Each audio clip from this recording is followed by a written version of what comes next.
اس کے دیکھیے مختلف نام ہیں جو قربانی کا جانور ہے نا، اس کے بہت سارے نام ہیں، اور آپ کو پتہ ہے کثرت نام جو ہے یہ شرف و فضیلت کی نشاندہی کرتے ہیں.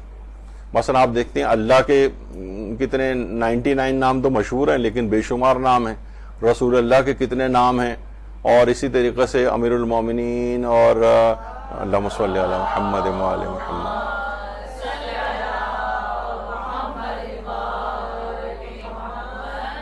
شہزادی کونین اور امام زمانہ علیہ السلام اور اللہم صلی علی محمد.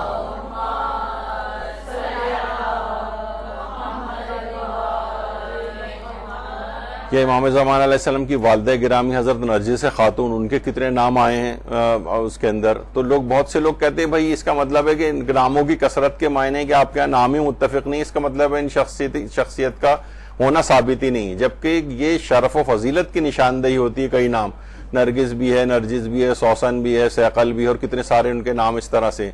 تو اسی طرح قربانی کا جو جانور ہے اس کے بھی بہت سارے نام ہیں. اس کو ایک کو کہتے ہیں اضحیہ. اچھا آپ نے سنا ہوگا یہ قرآن کے اندر بھی والشمس وضحاہا، یعنی جس وقت سورج طلوع ہوتا ہے تو ایک روشنی نکلتی، کیونکہ جس وقت سورج کی طلوع ہونے کے بعد ہی یہ قربانی ہو سکتی ہے، جیسے کہ ہم آگے چل کر اور بھی مزید بیان کریں گے اس کو اگلی نشست میں.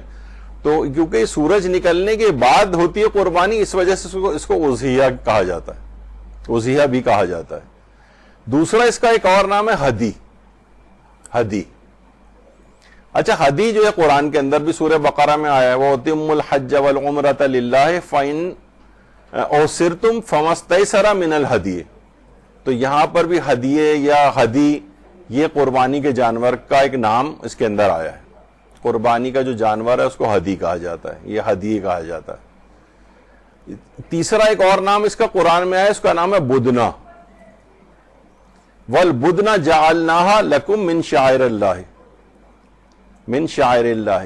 والبدنا یعنی بدنا جو ہے یہ اونٹ کو کہا جاتا ہے، اس کو شاعر خدا میں سے قرار دیا گیا. جو حج کے موقع پر جو قربانی کی جاتی ہے اونٹ کی، اسے بدنا کہا ہے قرآن نے، اور کہا کہ یہ شاعر اللہ میں سے.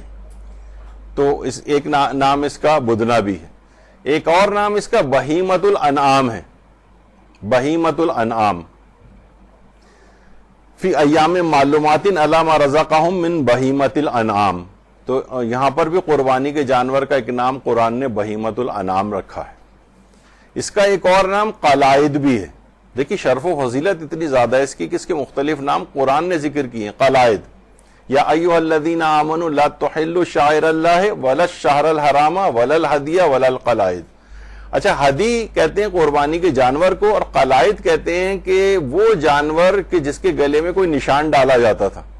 یہ انشاءاللہ ایک نشست ہماری ہوگی. میرا ارادہ ہے کہ جو مختلف ہمارے ہاں کے رسوم اور رواج ہیں، آج کل رسوم اور رواج کے اوپر بہت زیادہ یعنی روشن فکر ہونے کی نشانی سمجھی جاتی ہے کہ وہ ہر رسم کا، اچھی رسم کا بھی گویا انکار کرتی. رسومات عزاداری کے سلسلے میں بہت ساری رسومات کے اوپر لوگ یہ بھی صحیح نہیں ہے، یہ بھی صحیح نہیں ہے، یہ بھی صحیح نہیں، ایک بہت بڑی لسٹ بنا دیتے ہیں. تو ہم انشاءاللہ اس میں ہم ذکر کریں گے کہ اسلام نے بہت سی ایسی رسومات تھیں ان کو باقی بھی رکھا ہے. حالانکہ اس زمانے جاہلیت کے اندر کفار و مشرکین کی رسومات تھیں، لیکن اسلام نے مصلحتاً اس کو یعنی جاری رکھا. بعد تو ہم اس میں ایک تفصیل آتی ہے. تو اس میں بعض اوقات قربانی کے جانور کے جو گلے میں پرانے جوتوں کا ایک ہار بنا کے ڈالا جاتا تھا، پورا ان زمانے میں تھا. تو اسلام نے یا مثلا کسی کا کان نشانی کے طور پر کاٹ دیا جاتا تھا. یعنی کیسے پتہ چلے؟ اس زمانے میں کوئی لکھ کے یا تو نہیں لگاتے تھے لوگ، نہ اس طرح سے رائج تھا. تو وہ جسمانی طور پر کوئی اس کے اندر اس طرح کی کٹ وٹ لگا کے کوئی نشانی بنا دیتے تھے. تو بہرحال قرآن نے اس کو بھی کہا کہ ولل ہدی ولل قلائد. تو یعنی ہدی الگ ایک جانور ہے جس پہ کوئی نشانی ہونا ضروری نہیں، اور بہت سے نشانی والے، کیونکہ بعض اوقات وہ نشانی ڈال کے، کیونکہ وہ تو پہلے سے رکھا ہوتا تھا تاکہ لوگ اس جانور کو ہاتھ نہ لگائیں، سمجھ جائیں کہ اس کو ذبح نہیں کیا جانا ہے ابھی اور یہ حج کی قربانی کا جانور ہے، ایک نشانی ڈالتے تھے. خیر یہ قرآن نے اس کو قلائد کہا. منسک یہ بھی قرآن کے اندر آیا ہے. وَلِكُلِّ أُمَّةٍ جَعَلْنَا مَنْسَكًا لِيَذْكُرُوا اسْمَ اللَّهِ. یعنی اس میں بھی منسک جو ہے وہ قربانی کے جانور کو قرار دیا گیا. اچھا نسک ایک سے ملتا جلتا، جیسے ہمارے ہاں کہا جاتا ہے مناسک حج، یعنی عبادت کے طریقے کو مناسک کہا جاتا ہے. مناسک حج یعنی حج کو انجام دینے کا طریقہ. نسک جو ہے، جب بھی ایک سعودی گورنمنٹ نے ایک ایپ بنایا ہے، اس کا نام نسک ہے، جس میں آپ رجسٹر ہوتے ہیں، تو پھر آپ خانے کا ادھر مسجد نبوی میں ریاض الجنہ جانے کے ٹائمنگ اس میں اپنے آپ کو رجسٹر کرنا ہوتا ہے، اس کا نام بھی انہوں نے نسک رکھا ہے. تو بہرحال یہ بھی قربانی کے جانور کا ایک نام ہے منسک. تو یہ سب نام اس کے آئے ہیں اس لحاظ سے. اچھا، اب جانور خواہ یہ نر ہو یا مادہ ہو، مادہ تجدید نہیں، مادہ، نر ہو یا مادہ ہو، یعنی تو یہ دونوں طرح کی قربانی کر سکتے ہیں. یعنی بکری کی قربانی بھی جائز ہے، گائے کی تو خیر رائج ہے، لیکن ویسے بکریاں عام طور پر سستی بھی مل جاتی ہیں بکرے کے مقابلے میں، تو یہ قربانی کر سکتے ہیں، اس میں کوئی حرج نہیں. ضروری نہیں ہے کہ نر ہی جانور ہو اس کے اندر. اچھا، آپ کون سا جانور قربان کریں؟ کون سا؟ دیکھیے، ایک تو اس میں کہا جاتا ہے انعام ثلاثہ، یعنی 3 جانوروں کی کیٹیگریز ہیں، جس میں ایک تو ہے اونٹ، اور ایک ہے گائے یا بیل، اس کا ورژن کر لیں، اور یا پھر بکرا یا بکری، دمبا. اور بہت سے علماء نے تو یہ بھی کہا کہ اگر دمبا ہو تو وہ جس کے سینگ مڑے ہوئے ہوتے ہیں، اس کی قربانی کا ثواب زیادہ ہے، جس کے سینگ مڑے ہوئے ہوں. تو یہ انعام ثلاثہ میں شمار کی جاتے ہیں، یعنی جانوروں کی 3 اصناف اور کیٹیگریز ہیں، ان میں ہونا چاہیے. یعنی مرغی نہیں کر سکتے، کیونکہ یہ انعام ثلاثہ میں سے نہیں. دیکھا جائے حلال گوشت جانور ہے. اچھا، ہمارے ہاں جو فقہ اسلامی جو پائی جاتی ہیں مختلف، ان میں ایک جماعت اہل حدیث بھی ہے. ان کے ہاں یہ بہرحال ہے کہ ان کا جو فتووں کی کتاب ہے فتاوی ستاریہ، اس میں سب سے آخر میں نیچے چلے جائیں تو اس میں لکھا ہے کہ شرعاً مرغ کی قربانی بھی جائز ہے، جو انڈر لائن جو ہوا ہے. تو فتاوی ستاریہ میں وہ البتہ وہ پھر اس کی تفصیل میں جاتے ہیں کہ اگر کوئی شخص غریب ہے، نہیں کر سکے، تو وہ مرغے کی قربانی کر دے.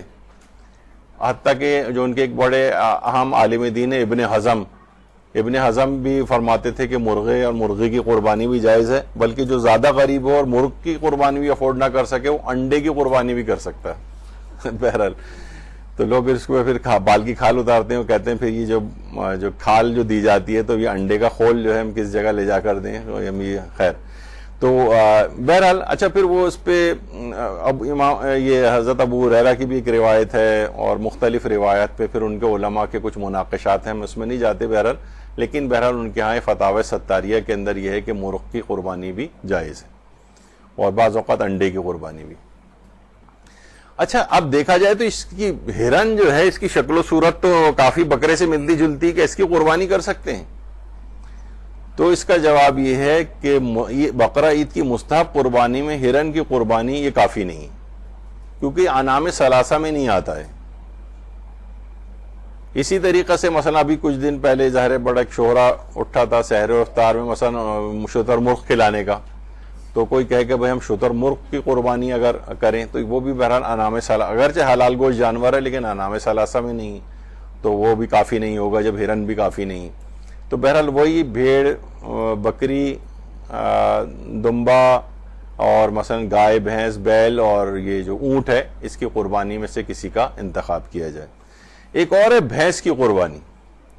اچھا، اب بہت سے لوگ اس پہ بڑا اعتراض کرتے ہیں کہ بھئی یہ بھینس کو آپ کہاں سے اس کے اندر لیا. بھینس کی قربانی بھی بالکل جائز ہے.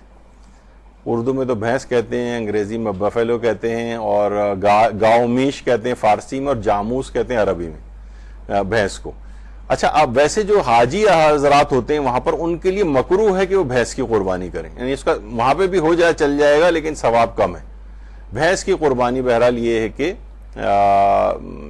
یہ جو ہے مکروہ بھی نہیں ہے، بغیر جو شخص حج پہ نہیں گیا ہے اس کے لیے بھینس کی قربانی کرنا یہ مکروہ. آقا سیستانی سے بھی بات سوال پوچھا گیا تھا کہ قربانی گاؤں میں در عید قربان برائے غیر حاج مجزی است، تو جواب آیا کہ اشکال نہ دارت، کوئی حرج نہیں ہے اگر آپ بھینس کی قربانی بھی اگر کریں تو اس میں کوئی حرج نہیں ہے، اور عام فرد جو کہ حج نہیں کر رہا ہے اس کے لیے مکروہ بھی نہیں.